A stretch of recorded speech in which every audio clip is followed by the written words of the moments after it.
Hi everyone. सो इस video में बात करेंगे इन्फोसिस के डीएसई रोल के बारे में, मतलब डिजिटल स्पेशलिस्ट इंजीनियर रोल के बारे में। तो इसमें हम क्या डिस्कस करने वाले हैं, ये डिस्कस करने वाले हैं कि बेसिकली इस रोल में वर्क क्या होता है। क्योंकि जब आप as a system engineer join करते हो और जब आप एज अ डीएसई ज्वाइन करते हो, दोनों में डिफरेंस क्या आ जाता है, दोनों के वर्क में डिफरेंस क्या आता है, कैसा काम होता है, उसके बारे में अंडरस्टैंड करेंगे।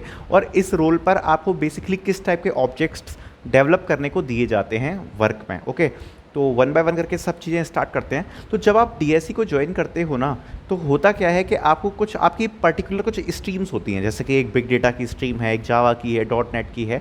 तो आप किसी स्ट्रीम से बिलोंग कर रहे होगे, किसी पर्टिकुलर स्ट्रीम से बिलोंग कर रहे होगे आप।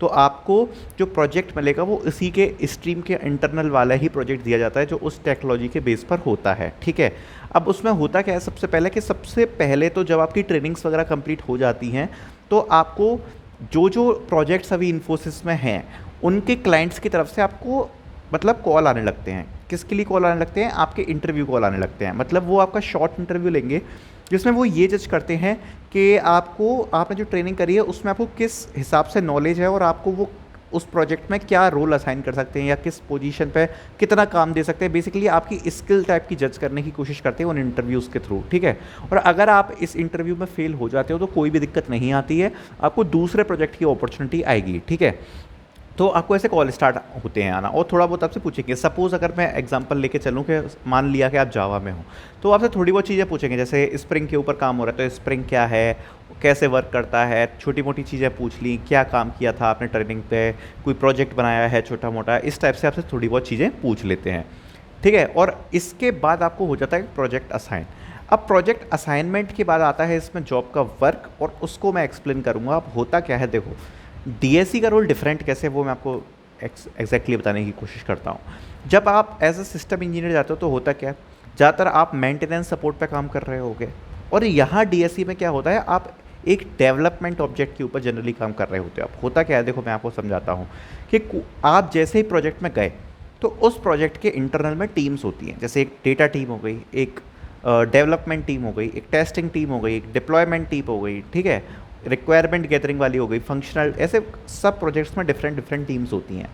अब सपोज़ आप एक टीम में गए, सपोज़ आप डेटा टीम में गए। ठीक है, अब डेटा टीम का काम क्या है? डेटा टीम का काम है डेटा को लेना, डेटा को मैनिपुलेट करना, और उस डेटा को ऐसा करके देना कि हाँ, जिससे उसके बाद वो अच्छे से यूज़ हो पाए, और क्लाइंट से रिक्वायरमेंट गैदरिंग करना, और साथ ही साथ में उस डेटा को बेसिकली ऐसा टेबल में सेट करना कि बैक एंड में कोई भी प्रॉब्लम ना आए। तो सपोज ये काम है डेटा टीम का। अब होगा क्या, जब आप एज अ डीएसई जाओगे तो आपको प्रॉपर आप ये समझो एक ऑब्जेक्ट का आप एक हेड टाइप के हो गए। हेड टाइप का मतलब क्या, कि हाँ आपको एक बड़ी रिस्पॉन्सिबिलिटी दी जा रही है। जैसे कि सपोज कोई कोई कोई ऑब्जेक्ट है, सपोज एक, जैसे आप कोई समझ लो कि कोई एक एम्प्लॉय मैनेजमेंट सिस्टम है, तो उसके डेटा पर पूरा अधिकार आपका है। ठीक है, पूरा अधिकार आता है।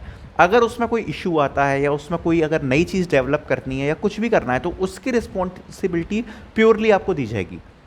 वहीं अगर आपको उस चीज़ में कुछ सपोर्ट की ज़रूरत पड़ती है, जैसे कि छोटे छोटे बग्स हो गए या कोई प्रोजेक्ट हो गया, मेंटेनेंस की चीज़ें हो गई, वो कहीं सिस्टम इंजीनियर कर रहा होता है, जो एक प्रॉपर डेवलपमेंट वाली चीज़ नहीं होती। एज अ डीएसई आप लाइव ऑब्जेक्ट्स पे काम कर रहे होगे, जिसमें आपको चीज़ों का एक प्रॉपर डेवलपमेंट करना होता है।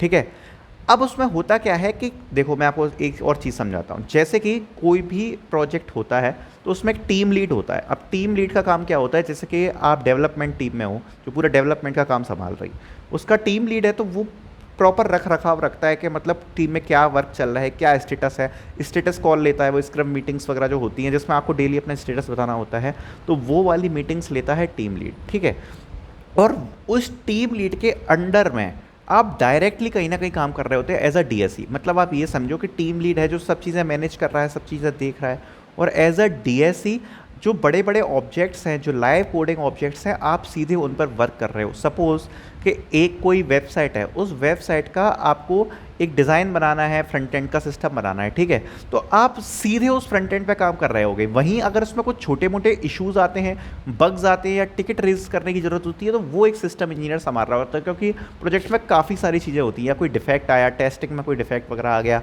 ये चीज़ें सिस्टम इंजीनियर वगैरह संभाल रहे होते हैं।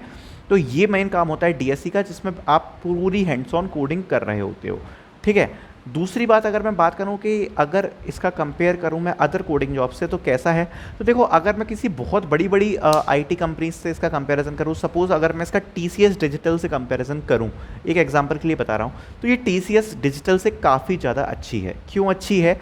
क्योंकि इन्फोसिस के डीएसई रोल में ज़्यादातर ऐसा होता है कि आपको एक कटिंग एज टेक्नोलॉजी के अच्छे प्रोजेक्ट्स वगैरह एलोकेट किए जाते हैं। अब मैं 100% केस नहीं बोल रहा, लेकिन ज़्यादातर बोल रहा हूँ, इसके जो प्रोजेक्ट्स हैं आपको सच में सेपरेट किया जाएगा कि हाँ सिस्टम इंजीनियर से अलग हो, आपको एक अच्छा रिस्पॉन्सिबिलिटी काम दिया जाएगा। वहीं टीसीएस डिजिटल की बात करूँ तो उसमें बहुत ही रैंडम है एलोकेशन, तो उसमें कोई ज़्यादा फ़र्क नहीं पड़ता है कि तुम डिजिटल से हो या किसी से भी। ओके, सो ये कहीं डिफरेंस आता है, तो मेरे हिसाब से ये अपॉर्चुनिटी अच्छी है। अगर आप डीएसई में जा रहे हो तो आपको काम करने में मज़ा आने वाला है। वहीं अगर इसकी मैं बात करूँ तो पे पैकेज की, तो पे पैकेज इसका आप ये समझो कि इसका अराउंड आपको इन हैंड 45 के समथिंग मिल जाता है, और मतलब डिडक्शन विडक्शन होके इन हैंड आपका लगभग 45 के आसपास मिल जाता है, और हाइक भी डिसेंट्स हैं। So this is all about the DSE role. I think आपको समझ में आया होगा कि इसमें थोड़ा थोड़ा सा आपको समझ में आया होगा कि क्या कर सकते हैं, कि उससे या तो फिर सब प्रोजेक्ट स्पेसिफिक होता है, वो आपको प्रोजेक्ट में समझ में आया होगा, लेकिन इससे आपको थोड़ी चीज़ें क्लियर करी होगी कि हाँ बेसिकली आपका रोल क्या होगा। So thank you so much for watching this video, and मैं इसी टाइप की और वीडियोज़ क्रिएट करता रहूँगा इन्फोसिस के बारे में और कंपनीज़ के बारे में। तो make sure you subscribe the channel, and thank you so much for watching.